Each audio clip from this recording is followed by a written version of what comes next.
அட கிறுக்கு பயபுல்லா! நீங்கள் வந்து ரொம்ப கோவமாக தான் வந்து டைட்டிலை பார்த்துட்டு இந்த வீடியோக்குள்ளே வந்திருப்பீங்க. ஆனால் நான் சொல்கிற விஷயத்த கொஞ்சம் யோசிச்சு பாருங்கள். உங்களுக்கே இது வந்து நியாயமா இல்லையா அப்படின்றது வந்து புரியுங்க.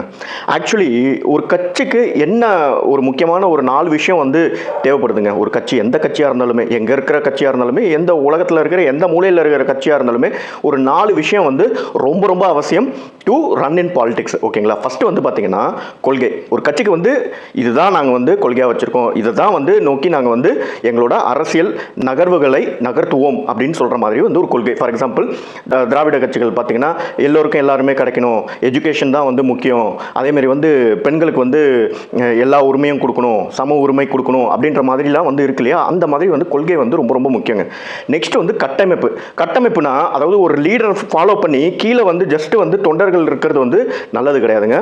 ஒரு அடிப்படை கட்டமைப்பு வேணும். அதாவது வந்து முதலாம் நிலை தலைவர்களை தாண்டி 2ஆம் நிலை தலைவர்கள், 3ஆம் கட்ட தலைவர்கள், அவங்கெல்லாம் இருந்தால் தான் வந்து அந்த தொண்டர்களை வந்து கரெக்டான ஒரு திசை நோக்கி வந்து வழி நடத்த முடியும். 3வது வந்து பார்த்தீங்கன்னா கட்டுப்பாடுனா அதாவது இந்த தொண்டர்கள், இந்த கட்சியில் இருக்கிறவங்களுக்கு ஒரு கட்டுப்பாடு வேணும். எது செய்யணும், எது செய்யக்கூடாது, எது வந்து பப்ளிக்கை பாதிக்கும், எது பாதிக்காதுன்றதை வந்து கிளியராக தெரிஞ்சிருக்கணும். 4வது வந்து காசுங்க. இந்த 4ல் எது வந்து தாவேகா கட்சிக்கிட்ட இருக்குன்னு பார்த்தீங்கன்னா ஒன்று தான் இருக்குது. அதுவும் இப்போதைக்கு இருக்குது. ஏன்னா இந்த கட்சி மாநாடு, இந்த கூட்டத்துக்கு எல்லாத்துக்குமே காசு செலவு பண்ணுறது யாருன்னு பார்த்தீங்கன்னா விஜய் அவர்கள் இப்போ வந்து படத்தில் நடிக்கிறது நிறுத்திட்டு இந்த அரசியலில் வந்து முழுமையாக வந்து ஈடுபட போகிறான் அப்படின்னு இருக்காங்க. வாழ்த்துக்கள் தான். ஆனால் அப்போ வந்து என்ன அர்த்தம்னா ஒரு லிமிட்டுக்கு மேலே வந்து காசு இருக்காதுன்றது தான் வந்து ஒரு நிதர்சனமான ஒரு உண்மை. ஸோ காசு தாவேகா கிட்ட இருக்கு. ஓகே, இந்த அடிப்படை தேவையான விஷயங்கள்ல ஒன்று வந்து இருக்கு.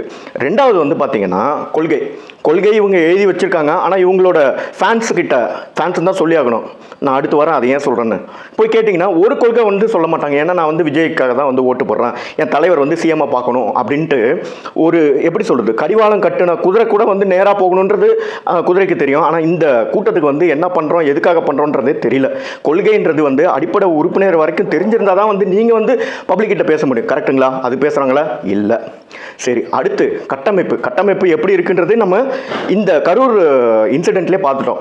ஏன்னா விஜய் அவர்கள் அன்னைக்கு நைட்டு வந்து ஏறி திருச்சிக்கு போயிட்டதும் அந்த கூட்டத்தை கட்டுப்படுத்துறதுக்கோ இல்லை அங்கே நடந்த அந்த கலைபரத்தை வந்து நின்று நிதானமாக வந்து ஹேண்டில் பண்ணுறதுக்கு செகண்ட் லெவல் லீடர்ஸ் கிடையாது.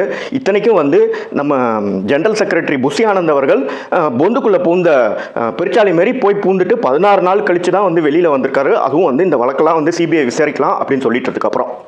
ஸோ இந்த மாதிரி ஒரு கட்டமைப்பே இல்லாத ஒரு கட்சி வந்து சர்வைவ் ஆகுமா இந்த லாங் டேர்ம்னு கேட்டிங்கன்னா சத்தியமாக ஆகாதுங்க.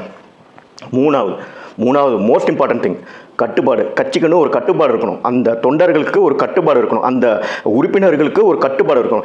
இவனுங்க என்ன பண்ணுறாங்கன்னு நீங்கள் தான் பார்த்துருப்பீங்க இல்லையா? இவனுங்க வந்து மரத்தை விட மாட்டானுங்க, மோட்டார் ரூமை விட மாட்டானுங்க, கரண்ட்டு கம்பத்தை விட மாட்டானுங்க, கடைகளை விட மாட்டானுங்க, சேரை விட மாட்டானுங்க, தண்ணி பட்டில் விட மாட்டானுங்க.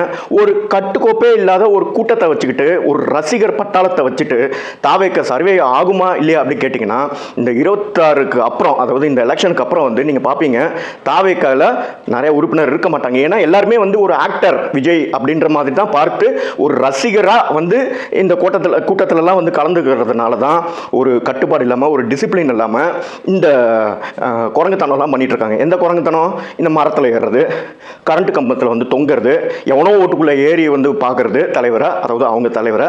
இந்த மாதிரி வந்து கேவலமான குழந்தைத்தனமான வந்து விஷயங்கள் பண்ணுறதுனால தான் கட்சிக்காரங்களுக்கே அவங்கள வந்து கண்ட்ரோல் பண்ண முடியல. இது உண்மைதானங்க? உண்மைதான். ஸோ இந்த 4 விஷயத்தில் வந்து பார்த்தீங்கன்னா வெறும் காசு ஒண்டி தான் இப்போதைக்கு இருக்குது. மற்ற இந்த கட்டமைப்பு, இந்த கட்டுப்பாடு, இந்த கொள்கை எதுவுமே வந்து இந்த கட்சிக்கு இல்லை. ஒரு ஜாம்பவன் ஆன திமுகவையோ அதிமுகவையோ வந்து வீழ்த்தணும்னா இந்த 4 விஷயமும் இருந்தால் தான் வீழ்த்த முடியும். வெறும் வந்து விஜய் வந்து ஒரு ஆக்டரு, நான் உச்சத்தை விட்டுட்டு வரேன், மிச்சத்தை வச்சுட்டு வரேன் அப்படின்னு சொல்கிறதுனால வந்து ஒன்றும் பெருசாக நடக்க போகிறதில்ல. அவரே வந்து தலைவராக வந்து ஒரு கெத்தான் நடந்துக்கிட்டாரான்னு பார்த்தீங்கன்னா அவர் வந்து கோழைத்தனத்தின் ஒரு உச்சத்தை தான் வந்து இந்த கரூர் இன்சிடென்ட்டில் காமிச்சிருக்காரு. ஃபஸ்ட்டு வந்து இன்சிடென்ட் நடந்தப்போ ஓடிட்டார், ஓகே, ஓடினீங்க, எல்லாமே ஓகே. ஆனால் வீடியோ எதுக்கு 3 நாள் கழித்து அதுவும் வந்து ஏனோ தானோன்னு போடுறீங்க? ஏன்னா செத்தது வந்து வேறு யாரும் இல்லை, உங்களை பார்க்க வந்த உங்கள் ரசிகர்கள், விஜய் மாமான்னு சொல்லிட்டு வந்த குழந்தைங்கள். நீங்கள் அவங்களுக்கே வந்து நீங்கள் வந்து டேக் கேர் பண்ண முடியல. ஒரு ரெஸ்பான்சிபிலிட்டி எடுத்துகிட்டு நான் தான் வந்து இதுக்கு வந்து காரணம் அப்படின்னு நீங்கள் வந்து, அதாவது நானும் ஒரு வகையில் இந்த அசம்பாவித்தத்துக்கு காரணம் அப்படின்னு சொல்லியிருந்தீங்கன்னா நீங்கள் அங்கே ஜெயிச்சிருப்பீங்க விஜய் அவர்களே. நீங்கள் என்ன பண்ணீங்க, இதுமாரி நடந்துருச்சுன்னு சொல்லிட்டு படத்தில் வர சர்க்கார் படத்தில் வர பஞ்சு டயலாக் எடுத்து பேசுகிறீங்க. சிஎம் சார் அவர் எதுக்கு உங்களை ஃபஸ்ட்டு பழி வாங்கணும் சொல்லுங்கள்?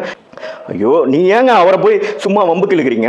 நீங்கள் ஃபஸ்ட்டு என்ன பெரிய பண்ணிட்டீங்கன்னு சொல்கிறதுக்காக வந்து திமுக வந்து இந்த மாதிரி வந்து பழி வாங்குதலில் வந்து இறங்கணும் சொல்லுங்கள். அவர் அதிமுக இபிஎஸ், அதாவது அவங்க அப்பாவுக்கு வந்து இடம் கொடுக்காத இபிஎஸ்ஸே வந்து பெருசாக ஒன்றும் பழிலாம் வாங்கலை. அவர் அரசியல் நாகரிகம் வந்து கரெக்டாக வந்து பின்பற்ற ஒரு முதலமைச்சராக இருக்கார். அவர் எதுக்கு உங்களை வந்து பழி வாங்கணும் எனக்கு வந்து கொஞ்சம் சொல்லுங்கள். எனக்கு புரியல. நீங்கள் வந்து பழி வாங்குறீங்க அப்படின்ற மாதிரி வந்து பேசுறீங்களா? எப்படி சொல்கிறீங்க? அது நீங்கள் அப்படி என்ன சாதிச்சுட்டீங்க சொல்லுங்கள்? உங்கள் கட்சி வந்து இன்னும் அங்கீகரிக்க கூட படலைங்க. உங்கள் கட்சி இன்னும் ஒரு எலெக்ஷனில் கூட நிற்கலைங்க, நின்று ஜெயிக்கலைங்க, நின்று தோக்கலைங்க. நீங்கள் எலெக்ஷனே பார்க்காம சும்மா வந்து முட்டு கொடுத்துட்டு இருக்க வேண்டியது. அதாவது நானும் வந்து சிஎம்மும் ஒன்று தான், அதுவும் வந்து நக்கலாக வந்து சிஎம் சார், ஸ்டாலின் அங்கிள், இதெல்லாம் என்ன நீங்கள் வந்து என்ன படத்தில் நடிக்கிறீங்களா இல்லை வந்து மக்களுக்காக சேவை பண்ண வந்திருக்கீங்க மிஸ்டர் விஜய் அவர்களே? நீங்களே வந்து புரிஞ்சுக்கல. நம்ம வந்து ஒரு கட்சி ஆரம்பிச்சிருக்கோம், நம்ம வந்து ஒரு கட்சியோட தலைவன்றதை நீங்களே புரிஞ்சுக்கல. நீங்கள் இன்னும் வந்து படத்தில் வர ஹீரோ மாதிரி தான் வந்து பஞ்சு பேசிகிட்டு இருக்கீங்க. அது எப்போ நிறுத்துறீங்களோ அப்போ தானுங்க உங்கள் தொண்டர்களை நீங்கள் வந்து வழி நடத்த முடியும், ஒரு கட்டுப்படுத்த முடியும். நீங்களே வந்து ஒரு கண்ட்ரோலே இல்லாமல் கண்டா அப்படின்னாலும் வந்து பேசுகிறீங்க. யாரையோ என்னென்னமோ வந்து படத்தில் பேசுகிற மாதிரி பஞ்சு வந்து பேசி வந்து நீங்களே உங்களுக்கு வந்து ஹைப் கொடுத்துக்கிறீங்க. ஆனால் இந்த ஹைப்லாம் வந்து உங்கள் ரசிகர் கூட்டம் வந்தால் வந்து வேணால் வந்து ஒரு வாட்டி 2 வாட்டி ரசிக்கலாம். ஆனால் அவங்களுக்கும் வந்து அது சலிச்சு போயிடும், ஒரு லெவலுக்கு மேலே வந்து சலிச்சு போயிடும்.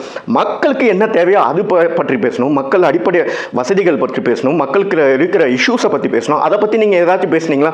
எழுதி கொடுத்தது உங்கள் பேரையே வந்து நீங்கள் வந்து எழுதிக்கிட்டு வாசிக்கிறீங்க. அந்த அளவுக்கு தான் உங்களுக்கு வந்து அரசியல் அறிவு இருக்குது. நீங்கள் வந்து எதுக்கு வந்து சும்மா எதுக்கு எடுத்தாலும் வந்து ஸ்டாலின் அவர்களே, மோடி அவர்களே, மோடி அளவு ஸ்டாலின் அளவு நீங்கள் என்ன சாதிச்சிட்டீங்க இந்த பாலிடிக்ஸ் சொல்லுங்கள்? நீங்கள் ஒன்றுமே சாதிக்கல. இன்னும் நீங்கள் பாலிடிக்ஸில் ஃபஸ்ட்டு ஸ்டெப்பை இன்னும் ஒழுங்காக எடுத்து வைக்கலன்னு தான் சொல்லணும். விஜய் அவர்களே, நீங்கள் இந்த உண்மையெல்லாம் வந்து நீங்கள் அண்டர்ஸ்டாண்ட் பண்ணிக்கிட்டு நீங்கள் வந்து உங்களே ஃபஸ்ட்டு வந்து சுய ஒழுக்கமாக வந்து கட்டுப்பாடோட வந்து நீங்கள் வந்து இந்த கட்சியை வழி நடத்தணும். இந்த கட்சிக்கு வந்து ஒரு கட்டமைப்பு, கரெக்டான கட்டமைப்பு, அதாவது விஜய் இல்லாத இடத்துலையும் இல்லாத பட்சத்துலையும் கட்சியில் யார் வந்து டெசிஷன் எடுப்பாங்க, யார் வந்து வழி நடத்துவாங்கன்றதை வந்து நீங்கள் செட் பண்ணணும். அது ஒன்று.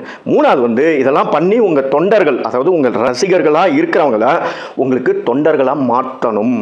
சும்மா வந்து சோஷியல் மீடியாவில் வந்து சிஎம்ஓ இல்லை இபிஎஸ்ஓ இல்லை மோடியோ ஃபோட்டோ வந்து மார்க் பண்ணி ட்ரால் பண்ணுறதெல்லாம் வந்து உங்களுக்கு பெருசாக வந்து உபயோகம் ஆகாது மிஸ்டர் விஜய். ஃபிலிமில் தான் வந்து ஒரு இண்டஸ்ட்ரி ஹிட்டு கூட நீங்கள் கொடுக்கல. அட்லீஸ்ட் இந்த பாலிடிக்ஸில் இறங்கியிருக்கீங்க, உங்களோட கரியர், அதாவது உங்களோட கரியரின் உச்சத்தை விட்டுட்டு தான் வந்திருக்கீங்க. அப்போ அந்த உச்சத்தை விட்டுட்டு வந்த நீங்கள் இந்த பொலிட்டிக்கல் கரியர்லேயும் வந்து உச்சம் அடையணும்னா இதெல்லாம் செஞ்சால் தான் அடைய முடியும் மிஸ்டர் விஜய். இது நான் வந்து விஜய்க்கு ஒன்றே சொல்ல, இதில் சில மெசேஜஸ் வந்து அவரோட ரசிகர்களுக்கும் போய் சேரணும் நான் வந்து நினைக்கிறேன், மனப்பூர்வமாக நினைக்கிறேன். ஏன்னா எல்லாரும் போல் நானும் வந்து வெறும் 2 கட்சியே பார்த்து போர் அடிச்சு போயிடுச்சு. எனக்கும் வந்து ஒரு புதுசாக ஒரு கட்சி வரணும், மக்களுக்காக வந்து நல்ல வேலை செய்கிற ஒரு கட்சி வரணும்னு நினைக்கிறேன். ஆனால் அந்த லெவலுக்கு வந்து தாவைக்கா வந்துருச்சான்னு கேட்டிங்கன்னா தாவைக்கா இன்னும் ஃபஸ்ட்டு ஸ்டெப்பே எடுத்து வைக்கலன்னா வரட்டுங்களாண்ணா? Thank you, by.